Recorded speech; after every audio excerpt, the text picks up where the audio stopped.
ये धरती, ये भारत भूमि कभी दुनिया की शान थी। यहाँ हर गांव में विद्या थी, हर शहर में समृद्धि थी और हर मंदिर में संस्कृति की गूंज थी।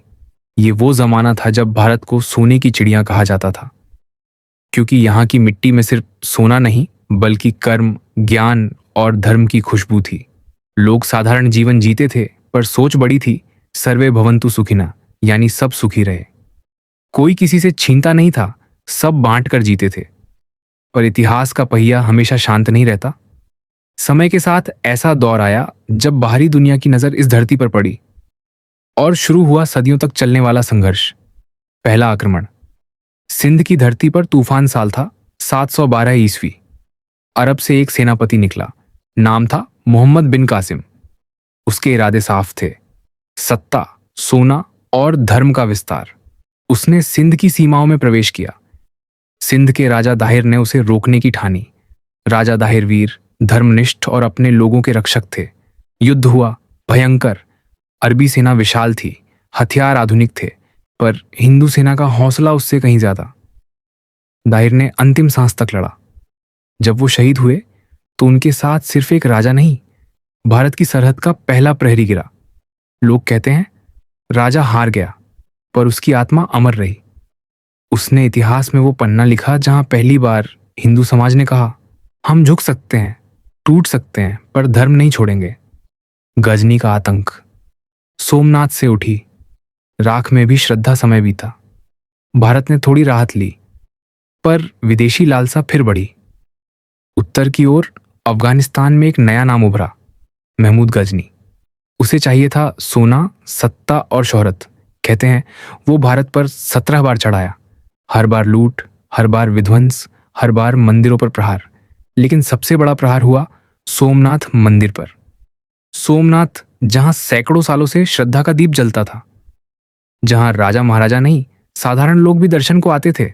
गजनी ने सोचा, अगर इसे तोड़ दिया तो हिंदू धर्म की रीढ़ टूट जाएगी। उसने हमला किया, मंदिर को लूटा और मूर्ति को तोड़ा। लेकिन वो नहीं समझ पाया, मूर्ति टूट सकती है पर आस्था नहीं। लोगों ने उसी राख से फिर से मंदिर उठाया। हर बार जब टूटा, हर बार नया सोमनाथ बना। वो पत्थर नहीं, प्रतीक था हिंदू धर्म की अडिगता का। मोहम्मद गौरी और पृथ्वीराज चौहान की कहानी 12वीं सदी में फिर तूफान उठा। मोहम्मद गौरी, उसने भारत की सीमाओं को पार किया और दिल्ली की ओर बढ़ चला। उसके सामने खड़ा था दिल्ली का शेर, पृथ्वीराज चौहान। पहली लड़ाई हुई, तराइन का युद्ध। गौरी को बुरी तरह हराया गया। इतिहास कहता है पृथ्वीराज ने उसे बख्श दिया, लेकिन गौरी ने विश्वासघात किया। फिर से आया, रात में हमला किया और दिल्ली जीत ली। पृथ्वीराज को बंदी बनाया। फिर जो हुआ वो दर्द से भरा इतिहास है। गौरी ने चाहा कि पृथ्वीराज उसकी दरबार में झुके, पर चौहान ने सिर उठाकर कहा, राजा हार सकता है, धर्म नहीं। अंधा कर दिया गया उन्हें, पर उन्होंने अपनी आखिरी सांस तक स्वाभिमान नहीं छोड़ा। कहते हैं उन्होंने कविता के माध्यम से गौरी को तीर मारा। धर्म की रक्षा तीर से नहीं, विश्वास से होती है। खिलजी और तुगलक का द्वार। आग में जलता भारत मोहम्मद गौरी के बाद दिल्ली की गद्दी पर कई सल्तनतें आईं। हर एक की कहानी में सत्ता की भूख थी। फिर आया अलाउद्दीन खिलजी। उसकी सेना ने दक्षिण तक हमला किया। हजारों गांव उजड़े, मंदिरों को तोड़ा गया और लोगों पर जुल्म हुआ। लेकिन इस अंधेरे के बीच भी वो आग जलती रही, जिसे बुझाया नहीं जा सका। हिंदू समाज डर में नहीं बल्कि दृढ़ता में जीता रहा। लोगों ने घरों में पूजा जारी रखी। मंदिर न बचे तो मन मंदिर बना लिए। तुगलक काल में भी हालात बेहतर नहीं हुए। जजिया टैक्स लगाया गया, जो सिर्फ हिंदुओं से वसूला जाता था, सिर्फ इसलिए क्योंकि वो अपनी आस्था में अडिग थे। पर उन्होंने झुकने से इनकार किया। गरीब किसान ने अपने बच्चों का पेट काटकर टैक्स दिया, पर अपने धर्म का त्याग नहीं किया। विद्रोह की शुरुआत। छोटे छोटे किले, बड़े दिल। इतिहास कहता है जहां जुल्म बढ़ता है वहीं से विद्रोह जन्म लेता है। उत्तर से लेकर दक्षिण तक हर इलाके में कुछ लोग उठ खड़े हुए। कहीं कोई साधु, कहीं कोई राजा, कहीं कोई आम इंसान। राजस्थान की धरती पर राजपूतों ने मोर्चा संभाला। मेवाड़ की भूमि पर राणा सांगा और बाद में महाराणा प्रताप जैसे वीर खड़े हुए। उनकी तलवार सिर्फ युद्ध का प्रतीक नहीं, बल्कि स्वाभिमान का प्रतीक थी। महाराणा प्रताप ने पहाड़ों में रहकर भी हार नहीं मानी। उनका साथी था, उनकी मिट्टी, उनका धर्म और उनका विश्वास। कभी कभी इतिहास तलवार से नहीं, हृदय की दृढ़ता से लिखा जाता है। और यही हिंदू समाज की सबसे बड़ी ताकत थी। दक्षिण में प्रतिकार, चोल, पल्लव और विजयनगर की कहानी। उत्तर में जहां दिल्ली सल्तनत का साया था, वहीं दक्षिण ने संस्कृति को जिंदा रखा। चोल साम्राज्य, पल्लव वंश और फिर विजयनगर साम्राज्य, इन सब ने मिलकर हिंदू संस्कृति को संरक्षण दिया। विजयनगर की राजधानी हम्पी भारत की गौरव गाथा थी। वहां विद्या, कला, नृत्य, संगीत सबका संगम था। ये साम्राज्य सिर्फ तलवार से नहीं, आस्था और नीति से चलता था। यहां मंदिर सिर्फ पूजा का स्थान नहीं, ज्ञान और प्रशासन के केंद्र थे। लेकिन जब उत्तर से सल्तनती सेनाएं दक्षिण पहुंची, तो हम्पी को भी राख बना दिया गया। फिर भी उस राख से भी संस्कृति की नई कोंपलें निकली। क्योंकि जब भी कोई शक्ति धर्म को मिटाने की कोशिश करती है, तो वो खुद इतिहास में मिट जाती है। संघर्ष की नींव इन शुरुआती सदियों में हिंदू समाज ने बहुत कुछ देखा। राजा दाहिर से लेकर सोमनाथ तक, पृथ्वीराज से लेकर महाराणा प्रताप तक, हर कहानी में एक बात समान थी, आस्था का अटल विश्वास। वो झुके नहीं, क्योंकि झुकना उन्हें सिखाया ही नहीं गया था। उनके लिए धर्म सिर्फ पूजा नहीं, जीवन का तरीका था। जब तलवारें टूटी, तब शब्द उठे। जब मंदिर गिरे, तब मन में दीप जलाए गए। जब राजगद्दियां छिनी, तब गांवों ने संस्कृति संभाली। और यही थी हिंदू समाज की सबसे बड़ी ताकत, सहनशीलता में शक्ति और शक्ति में श्रद्धा। यही नींव आगे चलकर भारत के सबसे महान संघर्षों की जड़ बनी। जहां से शुरू होगी अगली कहानी, मुगल काल और हिंदवी स्वराज की गाथा। अंधेरे के बीच जला एक दीप, हिंदवी स्वराज की ज्योति। भारत की धरती ने हमेशा दो रंग देखे हैं, एक वो जो ज्ञान और शांति से भरा था, और दूसरा जो आग और अत्याचार से रंगा गया। जब सल्तनतों का दौर गुजरा, तो दिल्ली की गद्दी पर बैठे बादशाहों के इरादे सिर्फ सत्ता तक सीमित नहीं रहे। उन्होंने अपने शासन को धर्म से जोड़ दिया। जो झुका वो बच गया, जो अड्डा वो मिटा दिया गया। पर इतिहास ये भी बताता है कि जिन्हें मिटाने की कोशिश की गई, वो और मजबूत होकर लौटे। औरंगजेब का द्वार, जब श्रद्धा पर तलवार चली, 17वीं सदी का भारत दिल्ली की सल्तनत पर बैठा था। औरंगजेब आलमगीर, उसके शासन में डर था, पर दिलों में आग भी थी। उसने जजिया टैक्स दोबारा लागू किया, एक ऐसा टैक्स जो सिर्फ इसलिए लिया जाता था क्योंकि कोई व्यक्ति मुसलमान नहीं था। मंदिरों पर ताले लगे, कई को तोड़ा गया, मूर्तियां हटाई गईं, पंडितों को सताया गया। पर धर्म तलवार से नहीं, श्रद्धा से चलता है। और उसी श्रद्धा की लौ जलाए बैठे थे कश्मीर के कश्मीरी पंडित। जब अत्याचार असहनीय हो गया, तो वे दिल्ली पहुंचे, सिखों के नवें गुरु तेग बहादुर जी के पास। उन्होंने कहा, धर्म बचाओ, हमें कोई रास्ता दिखाओ। गुरुजी ने बिना सोचे कहा, अगर मेरे सिर के बदले ये धर्म बच सकता है, तो मेरा सिर ले लो। दिल्ली के चांदनी चौक में उन्हें शहीद किया गया। सिर कटा, पर सिर झुका नहीं। इतिहास गवाह है, उस बलिदान ने न केवल हिंदू समाज बल्कि पूरी मानवता को झकझोर दिया, क्योंकि वो सिर्फ एक धर्म की नहीं, आजादी की रक्षा थी। शिवाजी महाराज, हिंदवी स्वराज की मशाल जब उत्तर भारत अंधेरे में था, तब पश्चिम में एक सूरज उगा। छत्रपति शिवाजी महाराज, वो सिर्फ एक राजा नहीं थे, वो विचार थे कि भारत को अपने ही लोगों के द्वारा चलाया जाना चाहिए। उनका सपना था हिंदवी स्वराज, जहां हर धर्म, हर जाति, हर वर्ग को सम्मान मिले। उन्होंने तलवार चलाई, लेकिन किसी धर्म के खिलाफ नहीं, अन्याय के खिलाफ। शिवाजी ने समझ लिया था कि औरंगजेब की सल्तनत तलवारों पर नहीं, डर पर टिकी है, और डर को हराने का एक ही तरीका है, हिम्मत। उन्होंने पहाड़ों को किलों में बदला, गुरिल्ला युद्ध की नीति अपनाई, और सैकड़ों युद्धों में मुगलों को नाकों चने छपवा दिए। इतिहास में दर्ज है, जब औरंगजेब ने शिवाजी को आगरा बुलाया, तो उसे लगा कि वो एक छोटे से राजा को अपने दरबार में झुका लेगा। पर शिवाजी वहां भी झुके नहीं। उन्होंने अपनी बुद्धिमत्ता से कैद से निकलकर दिखा दिया कि भारत की आत्मा को बंद नहीं किया जा सकता। शिवाजी का प्रशासन और संस्कृति के प्रति सम्मान। शिवाजी महाराज ने साबित किया कि शासन का अर्थ केवल तलवार नहीं, नीति और न्याय भी है। उन्होंने अपनी प्रजा से कर तो लिया, पर धर्म के नाम पर कभी अत्याचार नहीं किया। उन्होंने हिंदू मुस्लिम दोनों सेनाओं को साथ लेकर एक ऐसी मिसाल पेश की जो आज भी राजधर्म कहलाती है। उनके राज्य में मंदिर भी सुरक्षित थे, मस्जिदें भी। उन्होंने कहा, हर आदमी को उसकी पूजा का अधिकार है। यही कारण था कि हिंदू समाज ने उन्हें छत्रपति का ताज पहनाया और भारत ने पहली बार महसूस किया कि स्वतंत्रता संभव है। मुगलों का अंत।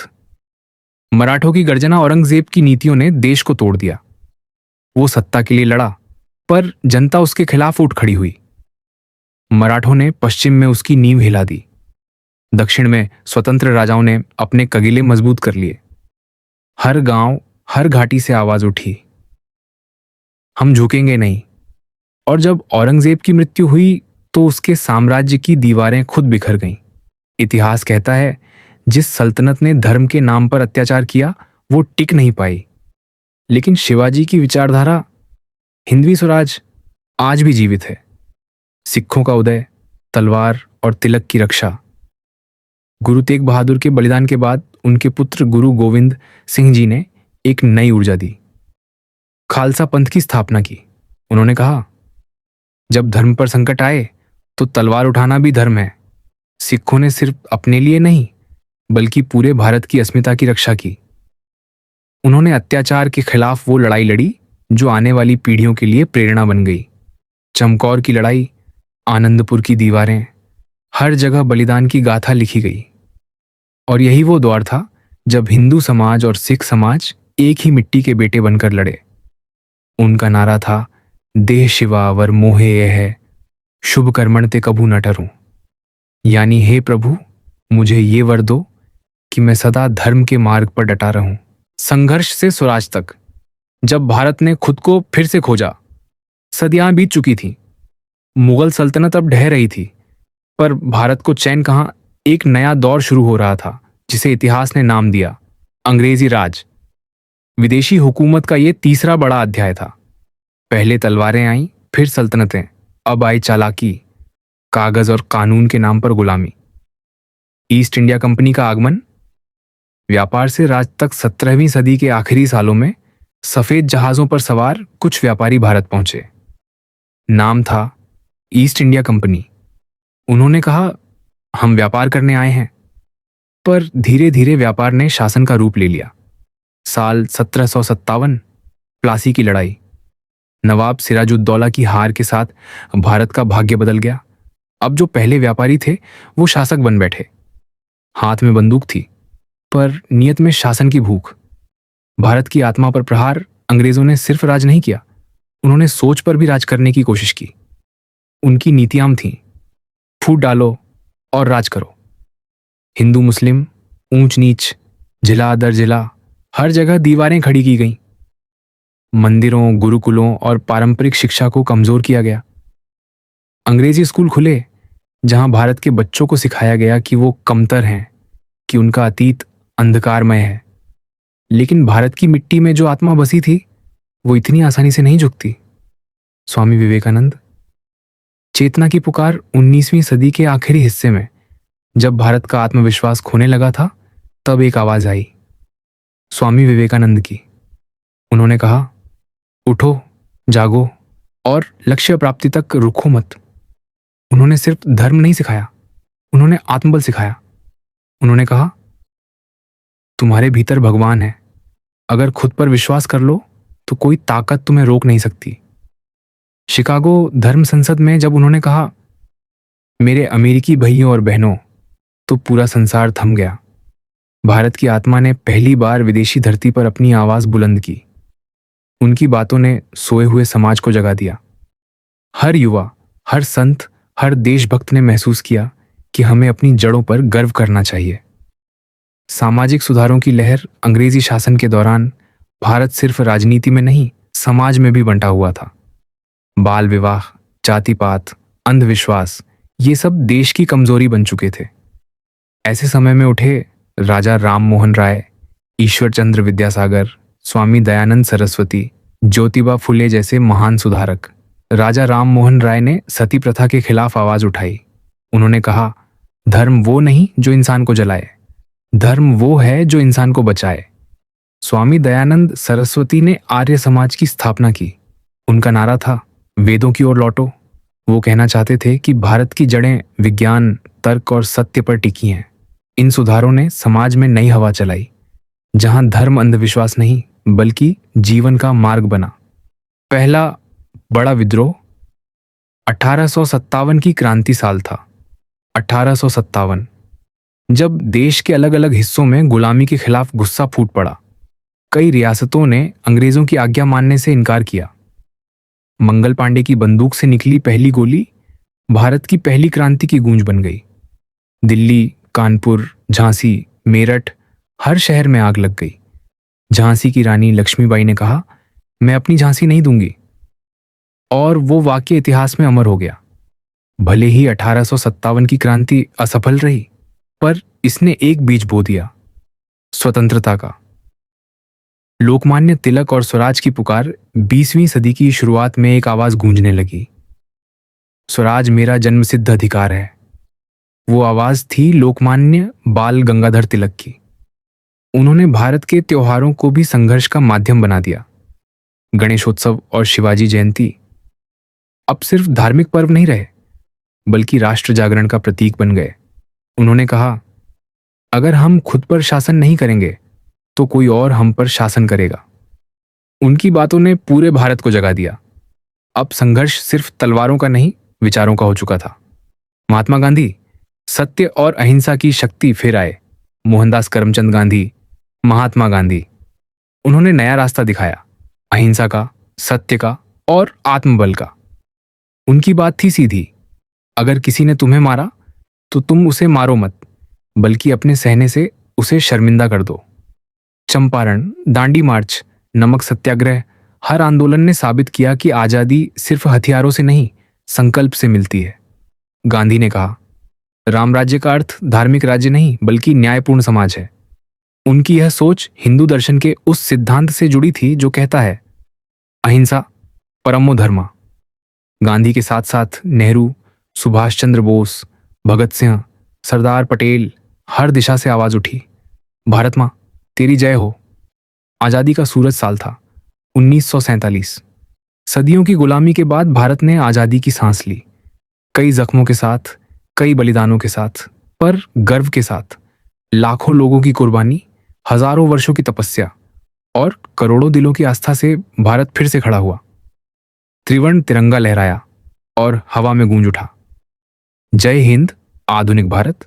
वही मिट्टी, नई सोच। आजादी के बाद भारत के सामने नई चुनौती थी, फिर से खुद को गढ़ना, एकता को बनाए रखना और विकास की राह पर बढ़ना। संविधान बना जो कहता है सब बराबर है, धर्म, भाषा, जाति, किसी के आधार पर भेद नहीं। यही हिंदू सभ्यता का असली सार था, सहनशीलता, विविधता और समरसता। भारत ने विज्ञान, तकनीक, शिक्षा और संस्कृति में नई ऊंचाइयां छुई। स्वामी विवेकानंद की कही वो बात आज भी गूंजती है, हम सब देवता की संतान हैं। अगर तुम खुद पर विश्वास नहीं करते तो तुम भगवान का अपमान करते हो। आज भारत उस राह पर है जहां मंदिर की घंटी, मस्जिद की अजान, गिरजाघर की घंटी और गुरुद्वारे की गूंज सब मिलकर एक ही संदेश देते हैं, एकता में ही भारत की शक्ति है। मिट्टी की पुकार इतिहास की लंबी यात्रा हमें सिखाती है कि धर्म, संस्कृति और आत्मा को कोई मिटा नहीं सकता। जो झुका नहीं वही अमर हुआ, जो डर गया वो खो गया। भारत की कहानी सिर्फ जीत हार की नहीं, वो है अस्तित्व की कहानी। इस धरती ने सिखाया कि धर्म का मतलब नफरत नहीं बल्कि मानवता है, सत्य ही शक्ति है और सहिष्णुता ही सबसे बड़ा साहस। आज जब कोई बच्चा तिरंगे को देखता है तो उसमें सिर्फ रंग नहीं दिखते, बल्कि हजारों साल की वो यात्रा दिखती है जो बताती है, हम टूटे थे पर खत्म नहीं हुए, हम झुके थे पर जले नहीं, हम गिरे थे पर फिर उठे, क्योंकि हम भारत हैं